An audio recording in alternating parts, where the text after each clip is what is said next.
The visitor center was originally the home of the pioneering archaeologist Earl Morris, who excavated the ruins starting back in 1916. Now it houses artifacts of the ancestral Pueblo peoples. Some 950 years ago, ancestral Pueblo people established a new community in the river valley and on the mesa. It was an ideal setting in which to build structures with a layout almost identical to those in Chaco Canyon. They gathered construction materials from near and far, then raised the structures you see here. Construction lasted 2 centuries, but the plan was clear from the start. The architects carefully considered the relationships of buildings to one another within the environment. Then in the late 13th century, people began to leave, joining the other Pueblo communities.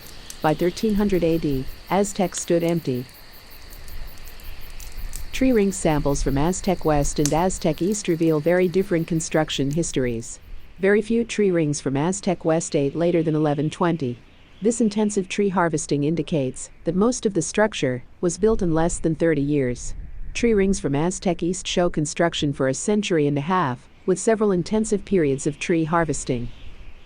The quality of the construction at Aztec West makes it clear that the workers were not new to their tasks. Experienced stonemasons built walls similar to earlier walls at Chaco Great Houses, which is remarkable given the differences in the kinds of stone available to them. It even appears the workers went back and forth between the two sites, because some techniques used at Aztec appeared in Chaco structures shortly thereafter. Most of the Aztec West, including the Great Kiva, was built between 1100 and 1130 AD. That is a period of only 30 years. The initial 3-story building included more than 400 rooms and kivas. Wood samples collected in 1919 revealed Aztec's age relative to Pueblo Bonito, in Chaco Canyon. It took another 10 years to establish the master chronology that dated Aztec West's major construction between 1110 and 1130 AD. The strips of green stone inlays are a unique feature of the Aztec ruins. This inlay is on the southern wall and is a very beautiful feature in the architecture of Aztec.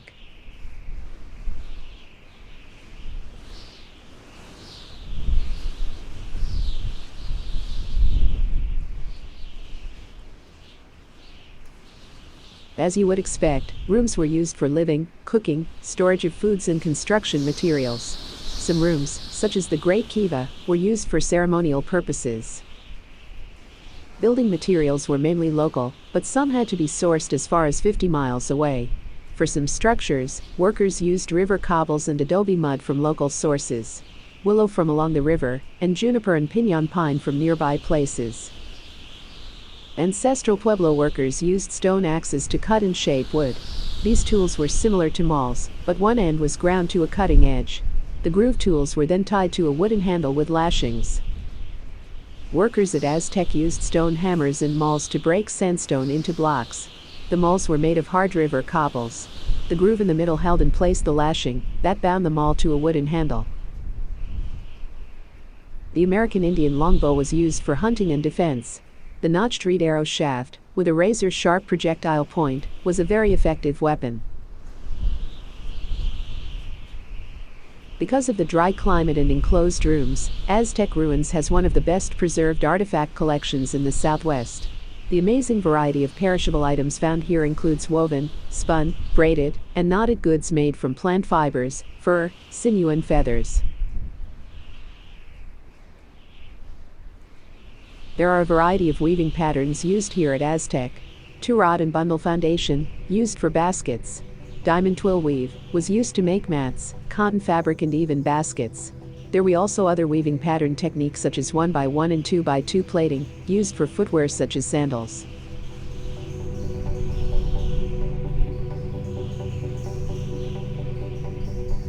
The pottery style found at the Aztec ruins is called Aztec Black. Produced around 1200 AD, this technique is their unique adaptation from the other neighboring styles.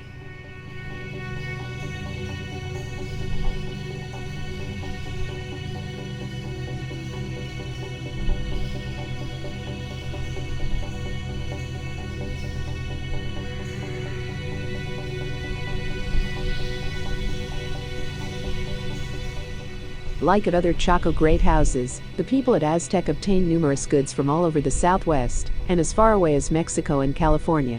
Many of these items, such as shell ornaments and copper bells, would be considered luxury items.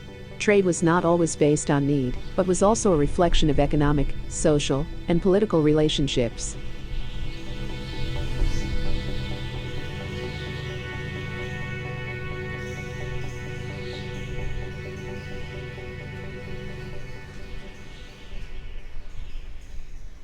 (1000 BC to 750 AD) is considered by archaeologists as a time slice of the basket maker culture.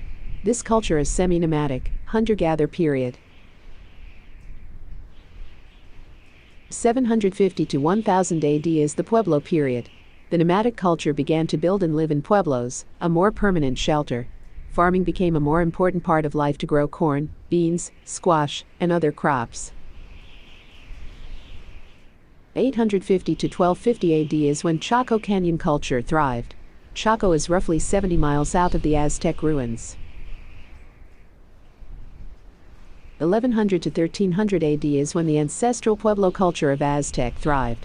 The Four Corners region was bustling with activity. Mesa Verde also left its mark during this period, with Chaco-style masonry building techniques.